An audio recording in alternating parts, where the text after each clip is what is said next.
i laulaunga fa minista i le tae awa na nafi. Tūlanga masani e whangasoro ai sea mata upu i le palimene. Mai e peo na o whailoa manino i luma o le palimene. O le tala whatatau au tū o le tupe na tapena e le malo o se mata upu tau i le whatua tua ina o le palimia ma le kapeneta. Ato ai ma le awala e mawhai ai o na whatino e le palimene sea whaiunga e pei o na taunu uia i an nafi. Ua talia e au nei ma le kapeneta le whaiunga a le fono whaitula fono. I lea tūlanga sa o whailo ai atuai i le fionga i le amamalu o le malo i le mai ai o le tau au fianga a le palimene an nafi. Mo le fonga ina aloa ia o lana fionga i le finangalo o le palimene. Ma o fautua ina iloa le au mamalu o le malo ua tala whiangai o na whata ape le palimene. E tusa ai ma le mata upu tosu fulu tolu, pui pui lua, pui pui e o le tūla whanu whawai. O le tai au nei na whaailoa whalawa i tele ai. Le finangalo o le au mamalu o le malo i le taliaina o lau whautuanga mo le whata ape ina o le palimene ai alo le tunuu i le whainga paro ta tele. Ua mai a foi ona sainia e le fionga i le au mamalu o le malo le whaasiri silanga o le whata apeina o le palimene i le asotolu o Iuni luafe luasfurima. A whai e mai a ona whata ape le palimene o tūlanga masani i whainga whatemokarasi o le a se eloa le palimia ma le kapeneta e whaawau le pūlenga whatonu i se tūlanga o le malo tausi, caretaker government. E tūsai man mata upu tosu fululua, ma le mata upu tosu futolu pui pui tasi o le tūla whanu whawai. E iei lave lave ma toa whaal tūla whanu. E ao ona whata oto le lei mo le whatinoina o le whainga palo te tele a le atunu. O ia vala e whaono tapa ai se fina ngalo o le whamasinonga. Mo se whamaninonga ina ia sosolo le lei le whangasolonga. I le tūlanga alua ia wha le tūla whono o le whainga palo te tele a le atunu. O tūlanga masani o lo o whata oto i le tūla whono whawai. Ma le tūla whono whainga palota i le whata apeina o le palimene. I le tau whai unga o le paia inga. O lo ta oto ai taimi whatūlanga mō le lesitala ina o sui tau wā. Ai maise le lesitala ina o le au palota ma vāianga uma e fito i tonu iai. Peitai o lea ua bave whata ape le palimene, ua tūlai mai ai vala e whaono tapa ai se fina ngalo o le whamasinonga. O vaenga ia o le ata pena le lei, e tūtino o le malo o lo whenga i tonu mamata upu nei. O lo o ta otofoi ai inga o le whaonga ina, o vaenga tupe mo ngā duenga al malo, pe a whai e tūla i mai le tūlanga ua tātou iai nei. O le a whaatino e le malo tausi tūlanga tāra whenga i uma, e tūsa ma le whaasino manga le tūla whono whawai, mo le whaonga ino tupe, mo au nanga ale malo. O le anganga mawalunga i a te au nei ma le malo tausi, i aua i a whaina, le tuina atu o au nanga mo le atunu, ai mai se tutongi o tangata whainga ruenga le malo, o lo whalangolango i eile tausinga, o tātou a inga ma whanau ia, ai mai se fōio e kāre sia. Le atunu ue le i titi lo mātou wanganga whaafitai, i lau tāpua inga mau i le alo whaiva, o le palimene e li poi upu whai o malo. E whapea fo'i le nofo te talo, a le au whaingaluenga pa ia le atua. E tāpua ia whaiva o taitai, sa to tofi mai le finangalo le tunuu. E tau ave o la tau finangalo i le pale mene, ma taitai le tātou malo. O le aua ta oto manino le finangalo o le pale mene, e toe fo'i e whaatino le whainga palota o te tāofi, whai lea mo tātou. Ia, o le asusa nei, i le afiafi e whaatino ai, le sauni ngā lotu whaafitai mo le whamanatuina o le onus fultoru tausanga o le tātou malo tuto tasi. O le asongafua aso lua o iuni lua fe lua sifulu lima, i le tae au. O le a whaataunu ina ai le sauni ngā whaale malo, mo le sisi na e o le tangawai o le malo tuto tasi o Samoa. I lo mamauta o le mauta o le malo, fia mea mata afa whaumuina mulinu le lua, i le ele fau. Ia, ma whaatino ai sa wali whaaloalo e pei o na masani, ia tātou whamanatunga i tausanga o mawai. O se aso tātou te manatua i pea, le alofa o le atua i a Samoa, ia, ma o tātou tua a o whai i langi le fōlaunga, i lo lātou sa ili malo mō le tātou tuto tasi. O le talo, ia tū maupea, le file mū, le whetausiai ma le alofa o le atua, e lautua i le fōlaunga asi o tātou atunu i nei vai tau, ua tātou o iai. Tātou te lotu tele pea, ma whatua tua i le na whaia i tātou, o ia na mafuai le tātou malo tuto tasi. Ia manui e tele lau tāpua inga Samoa, soifua. Good afternoon, Samoa. As scheduled for the month of May, Parliament convened yesterday morning in anticipation of commencing discussions on government's appropriation bill for the next financial year 2025-2026. However, on the motion for the first reading of the bill, a majority of the members of Parliament present opposed the motion for the bill to proceed to the first stage of passage of legislation. Earlier in my ministerial statement, I had declared before Parliament that the appropriation bill that was about to be tabled was an issue of confidence, pursuant to Article 33, bracket 2b of the Constitution of the Independent State of Samoa. I had also alluded to potential mechanisms that Parliament might consider on the issue of confidence in the Prime Minister and Cabinet when deliberating on the appropriation bill. Upon the adjournment of Parliament yesterday, I met the head of state to advise him of Parliament's decision, and pursuant to Article 33, bracket 2b of the Constitution, I tendered my advice to the head of state to dissolve the Legislative Assembly.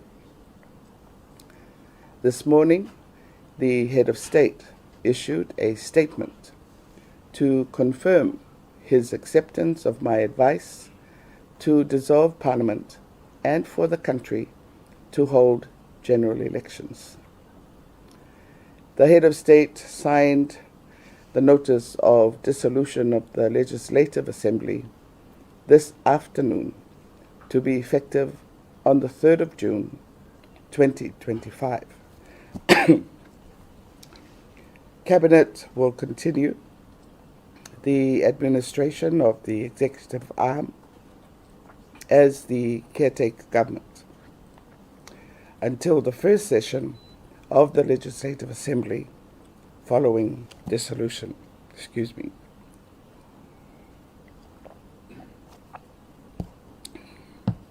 Yeah, woman. You can move. There are certain legal issues in the Electoral Act that will require guidance from the judiciary pertaining to timeframes required for the registration of candidates and voters. This will ensure clarity and legal compliance of all arrangements for the general elections. Priority will be also given to ensuring that the machinery of government continues to function with due consideration of the use of public funds. There are constitutional provisions governing the use of public funds by a caretaker government. I would like to take this opportunity to convey our greatest appreciation for your prayers and support. As announced earlier by members of the Independence Committee, the celebrations of Samoa's 63rd independence anniversary will begin with a Thanksgiving service this Sunday, 1st of June, at the Mulivai Cathedral at 6 p.m.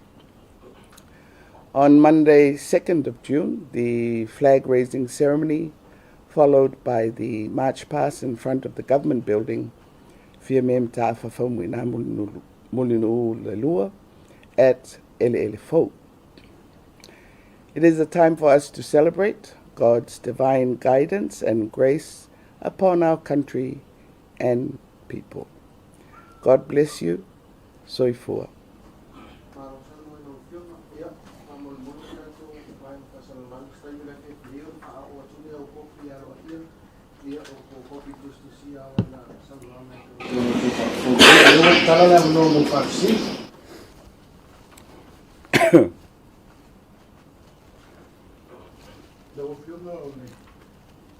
If Syria to the Fata Pain of Parliament, there's a total or Uni or what happens or Kalame or the Fata Pain of the Paingal Sputi to Parliament. Ele se por Kalame o le meu mai alfon.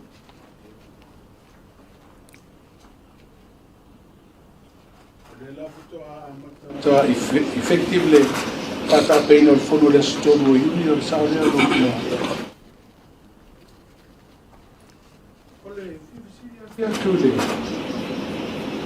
Tulanga le procedure o le utau ia e wale talia le tala o le tupe ia o faltuaina le au malo e Fata Pain o le parme i le vala le ila loa i ngā whaavai.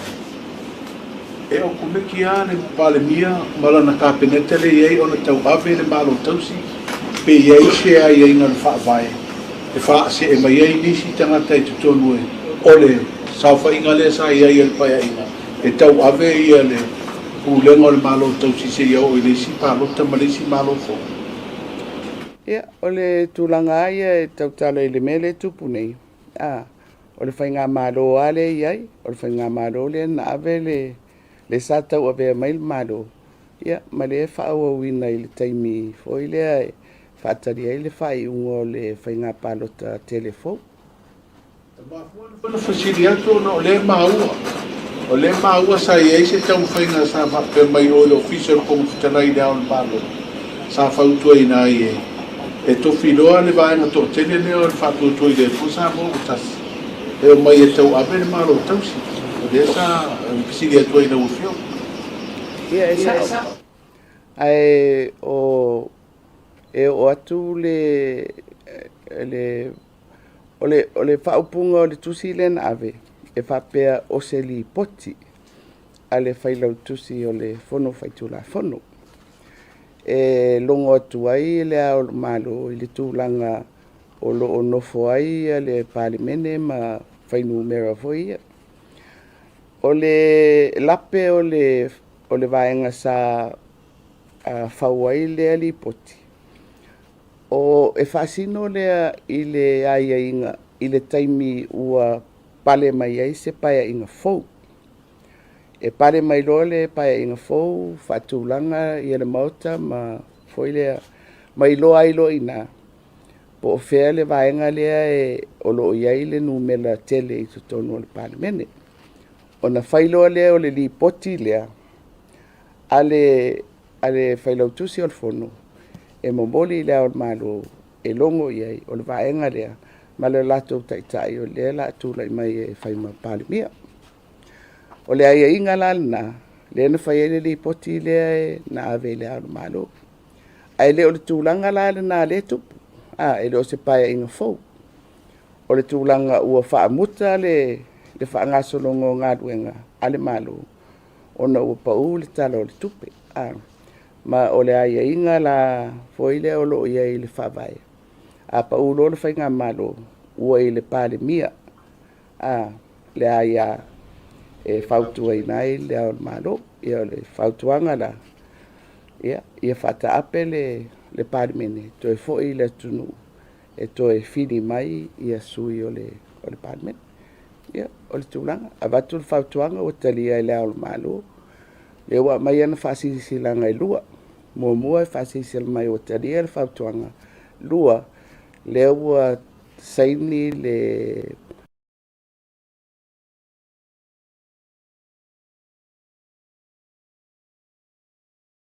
faaliga aloaia o oda e faataape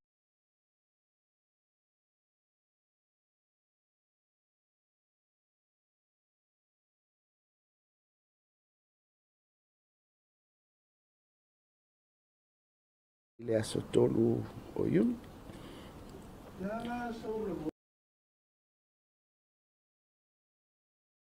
ona ina ua tulaʻi mai lea gai oi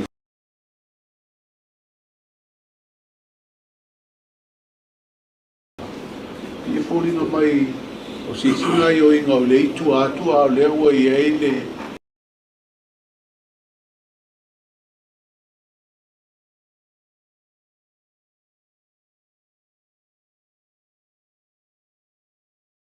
le ala o mea i le procedure o lea la fautuaina lea o le malo faataape le palemene ia foi mai le palemia ma le kapeneta tauave le malo tausi ia na te silafia e te lea maugaioiga ese oi lea sa faagasolo mai ai foʻi ia le tatou faiga malo ia mai se a le taimi lea ua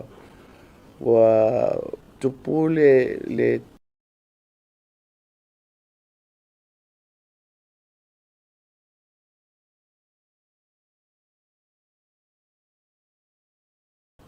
mea lea i le vaega faaupufai o le faatuatua ia le foi tou te maua te o isi taimi na faapea mai ai ua tauna matou faamavae ae see atu ai ia ala o loo iai atu lafono o le ana tatou faagasolo mai ai mae o le mea moni ana faapea e lava tulafono lai ai e mautele nonofo ii o le mautele nonofo ii ona o le tulafono ia e faapena foi la le faagasologa o le laasaga le ua tatou oo i ai au se langona ia e le o faatapena ai lana lipoti o i le ao malo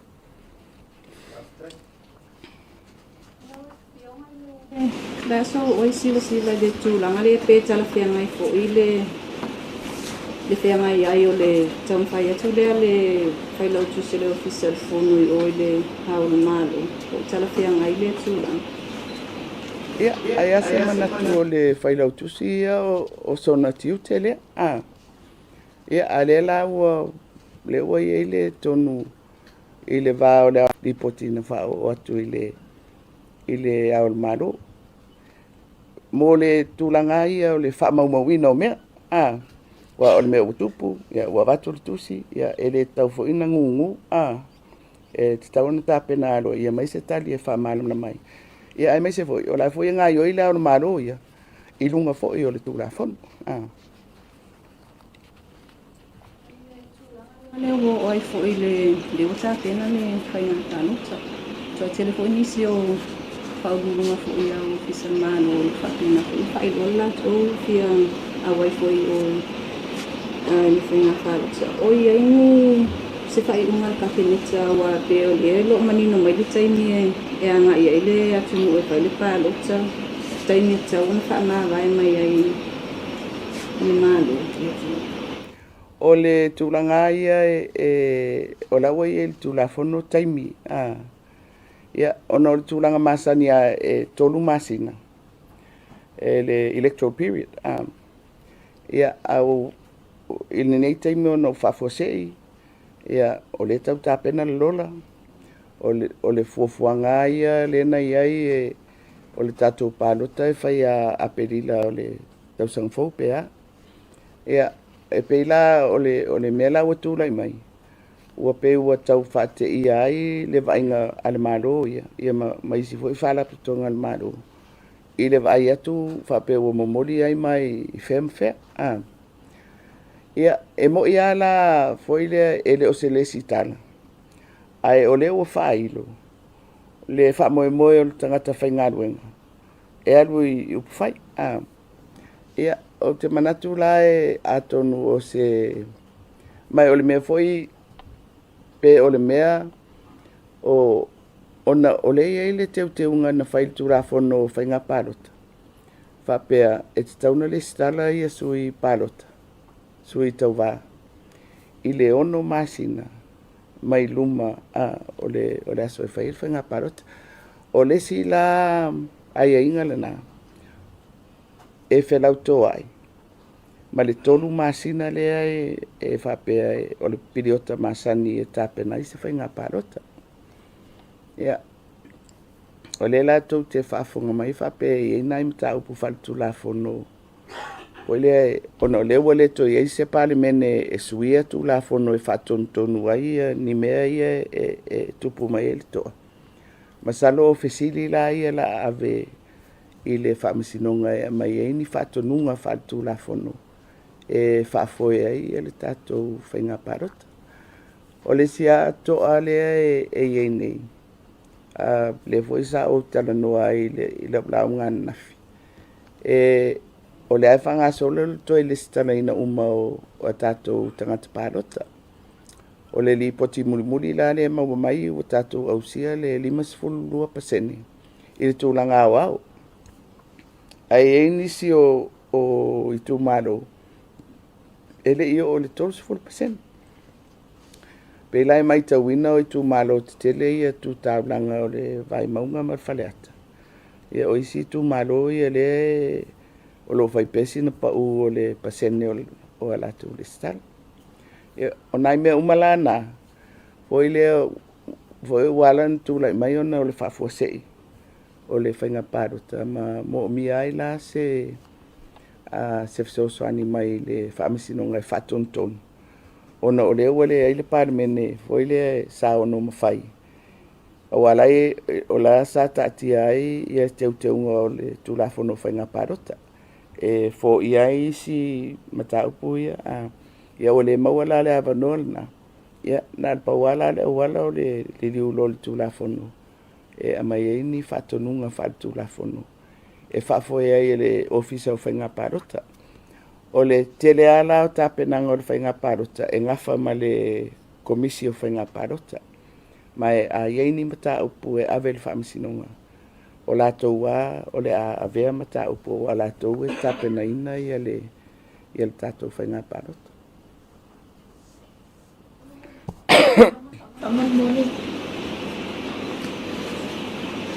Ole ase tuna me fo como no le wato oficina ia nisi tuna le tuna le tuna ele le tana como le wato fia tu ai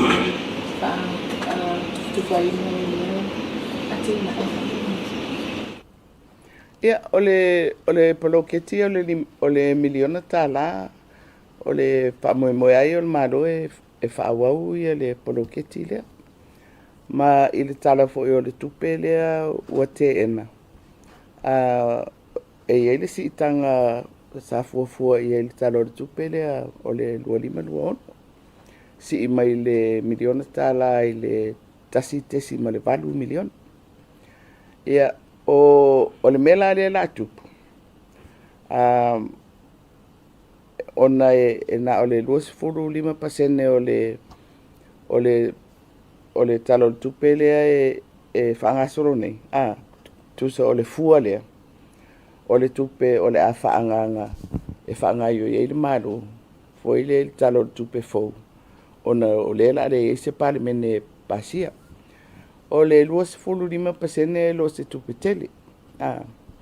Le lope e alua i le tutongi o le whaingaruenga. Ia o te iloa la, o le mea o le awhai, o le tilo, po a mea tauna ave e le wha mua matulanga whapena. Ia, polisi foi mea, o le bava ai,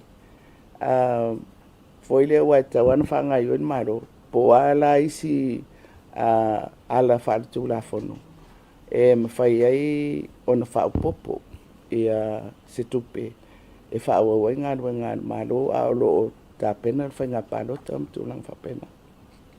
Na foi na leo na sai le fatal no ai mani konsino le officer pena palota ia le foi sa no e tolu milion na to proposed budget na to na le tani to o le tupele na o ni le fatal no ai le whainga palota.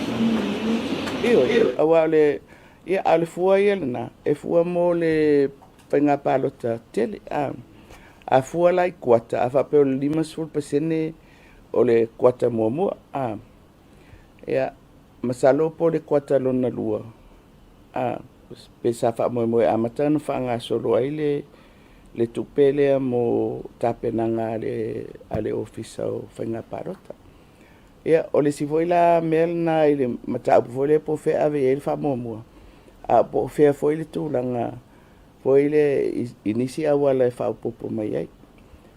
Po le mea e te tau ona sa ili se tūlanga ina ia pui ala le tupelea e whaanganga mo le whainga parota. Foi le e se mai le 25% e whaangaio i le maro i lon tūlanga masani. Ono leo bo se e mai iluma ia le fuafuanga o le whatinonga o se whainga parota. O masiri tūlanga le whetena ia i le tōna masina lalo le tūlanga whaavai ma le ono masina i luma mai e le sitalai su whatu. A whapea nei e o mai se pinangalo le whaamasinonga e ono o ai tātou whato a whatino le pālota i ano vema o te se mo le usanga e ono i eise tūlanga whapea nai tupu. E foi le o le mela na foi le mfena ba watu ya o le tali o le melna o le o to inga fisili na o le ave i le famsino ma le memo ia te o tele pole tele le ono masina pole a le meo te pole ia uia o le lava o le lola awa so se fainga palota o le awala le faria ile fina ngalo o tangatanu foi le lai tauna vai ai o le ale fua foi le e tauna ausia foi le e ono atangia mai ai o tele se sao foi le o tangata i le filifilia o alatou sui pe le ngata i le tūlanga au ia wai tau foi na whaamautino foi tu malo ia taitasi Ia manua le tatu i le palota. Lautou ulega whatonu lau fionga i le palemia ma minsta malo tausi. Ia, o maua i tala lea le matangi o lewa i lautou tāpenanga i lautou pāti whaukufai. Ia, e me se autou leo mai lai tūma o ati ma le lau. Ia, o apa. Ia, a fisitu sa o lau fionga, ia. O mautu ta penanga foi ma fau sanga o lautou vaenga wha upu whaifo wa o ei sei mua o a whea wha la uro ai ia ne o tau sui foi wha tu ia o le mātou atana me mua halu tangata ia vailona i tūmalo whainga pāti ma isi mea e nai sau muri e le anga le pupu foi le ami mai ai mai mana ia titiro mo tangata ia po o saunga le mu le leina ia manona i tu malo ai o te manatu o le lava mau te vai foi mato po a mato options i le tu la fono aia o le lava sai tia mato i lalo foi le fa maunga o le fa ulu mai le pa inga le la fata apene ona o fa pe o mato sa le stala mai o sui o le fast ia masalo la solo vai so le o tala no atanga natulanga ia na mawai leo se tala e whao atu I lau tau whasenga. E se be atu ngalo ilu fina ngalo wai. E le mwhento I solo I au tau na fua wa lewa. Le a whata ape whaane. O le a mautu ala lau tau tāpena ngā whai lau tau pāti whai. Iwa, ia o le mea fwoi nāna tupu ia I le no fwoi ngatalu ai. Nā paula le se ngai I no fwoi ngatalu ai. Sa ma whai no se se malau pāti ai whai masui tutau tasi. A na sui la le tu la fono na o le teimi la nei e le mawhai na sui lau pāti. Ia, ai o fwoi la I le ai ele I mawhai I le painga le taruai. Na mawhai no se e tutau tasi. Ai le mawhai no se e whapea o te alu o te whai masui o le fast. Ia, pe o le siamel na le asa tuturi loa ai fwoi ia olo ma le atinu whapea o laua o fast. Ia, ma fwoi lea o le fwoi no walua wia mato o whatasi. Fwoi lea I le roadshow. Ia, alo walu la I mena, sa walu o le malo whaaloni ia fast. Au sui tutotas.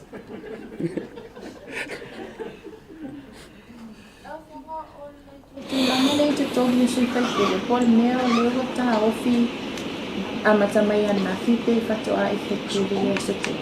Whatoa effective le soto.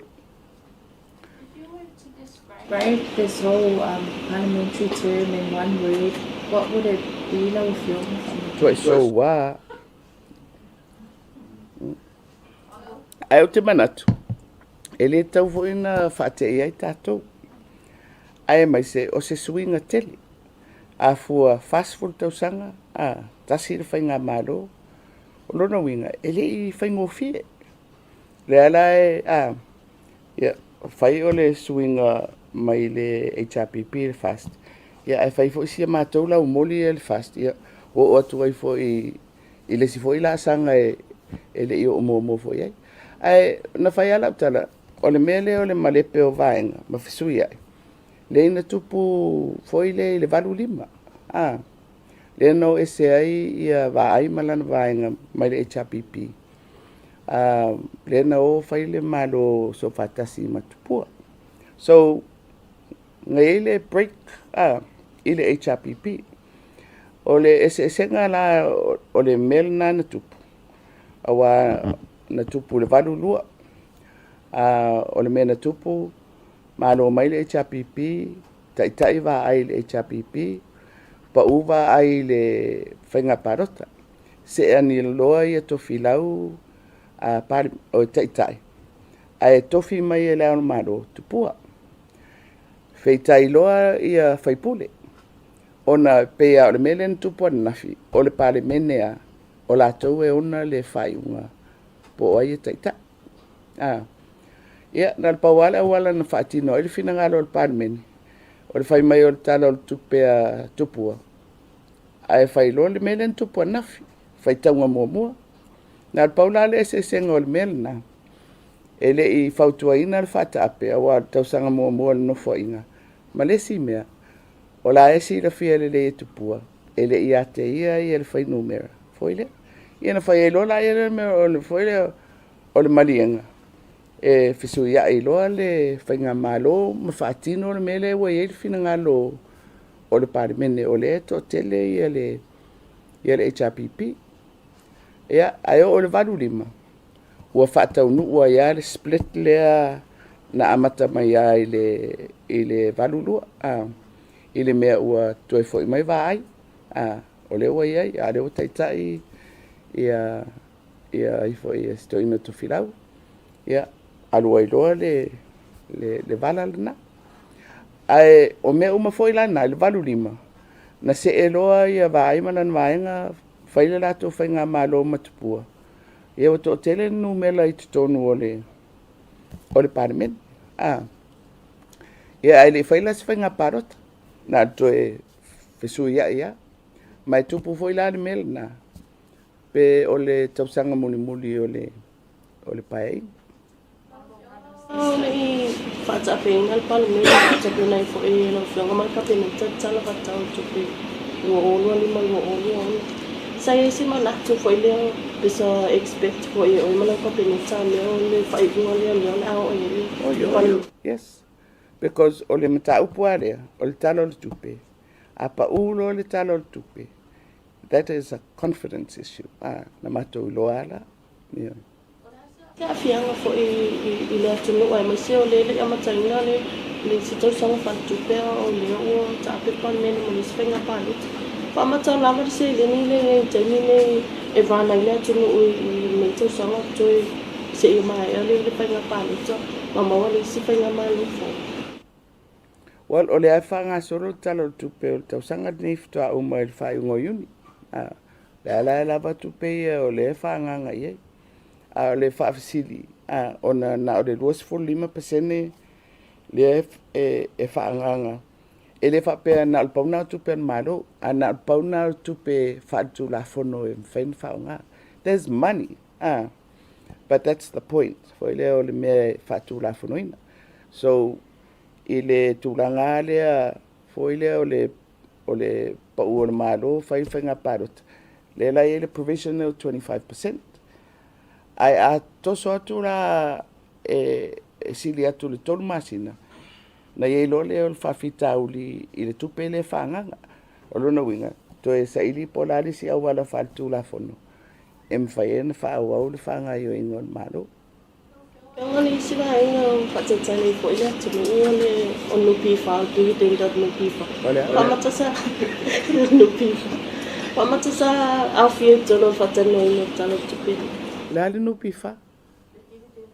Ole wano wati ole dividend nu pifa. Ele fai le dividend nu pifa e fai nu pifa e langa dividend. Teta selo si tomal mole la fiu. Ia leo fata ape parlemeni ia wai loai fo I le palo tasa awa ia tu ia le pati sa tau anga I mai fo I ma palo tele atu. Awa le itupul fata ape ino parlemeni mal fono sa ia se tulanga fo I lea sa tau mo fai atu ia kapinita e whaalelea le vaha mal fast ia pe sa tau mo fai mai fo I le fast ina ia whaalelea le ngasi a malo lea sa ia awali sa ni mo funtangan le fata nei me tanatu. Ai. Na pau mele na ia le whaatea mai o isi o mātou. Ai tau anau mai le si vaen. Tia ua loa tau sanga I tono le parliament. O e tala mai ia lafo le whatutuina o le tupe le valu rua mal valu lima. Ai le isi tūranga na fo e whai pālota. Na toi fsui ai o mawala numera le isi tū ia mai vaenga na whawa. Na lasa si dai. Ana le e isi fsui a inga I o le whawai. Lea ua le ai los whatutuanga. Long sao lo el palimia le al malo fata. Ole senga o te ngā vai. O le valu lua ma le valu lima. Sa lava le numela. O e tonu o le parimeni. E wha awa wai e se whai ngā malo. Aure mele tupu. Peri fo ina whai lau launga I le whanole ia mati. E reise vaenga o i eise numela fusia. There was no majority there. 20 lauli, 18 turepa, sepuluh lima ya umal kabinet. Nal paula ole awal. Lena tupuan nafi. Na mawai le numela fursia e fai ngoria. Ona ua fai poipo le rei ia le tua ngai ma lauli ma laitu ole fast. Mai ole me moia. Ana mana o e whaawa wele se parota. E whai se la tau tonu. Tu whatasi aloa ia. Foi le o la tau le la whaawa ua na maru. Iau te roa. O le toa o na melna. E le taita Italia. E lesi e taita. Ia.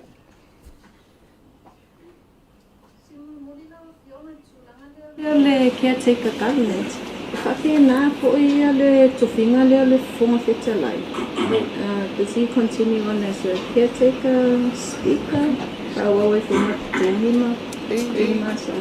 E Maria, o moa wai, o tere I loa e ise tūlanga whapena, to aria I mai. I le parota le taluai. I le matu wotu I tai le parimeni. Ai whai mai waloka na whare, o lai alu le speaker ma ave le ki o le whanfon. Ma whai mai, o la e whaawau le speaker. Ia, o au la ia o whapea. Ia, aia o se mea o tupu nātai. Aua vera le mele tupu nei. O le la e tiro i tūranga o le maro fo ile tausi mea. Ai li fo ai ma le whapea, e whaawau ma le tutongi o le speaker, ma le sui, ma le deputy. Ia, o la e o whapea, ia o lono wingara, ia le la so e atu, peina a matana lia i mai whaamaumaunga le kapeneta. I le pālota o le luafes furuonu.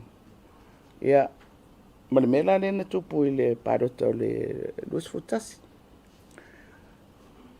A le mela le e whaafesiri. O la le mea le whaawawai, ua le to ese parmen. Ma le mea foi, o le pale mai o se pae inga fau. Ele iai le speaker tuai foi le taitai al fono, o le whailau tusi o le fono o le tangata. Foi le whaafoea le fono amata na whiri ai, le fufonga whetarai.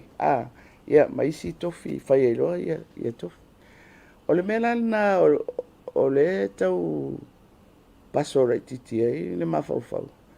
Ma la foi la o avele fisiri o le office o le loia siri. O le ale whaavae, na whai ele mea lea.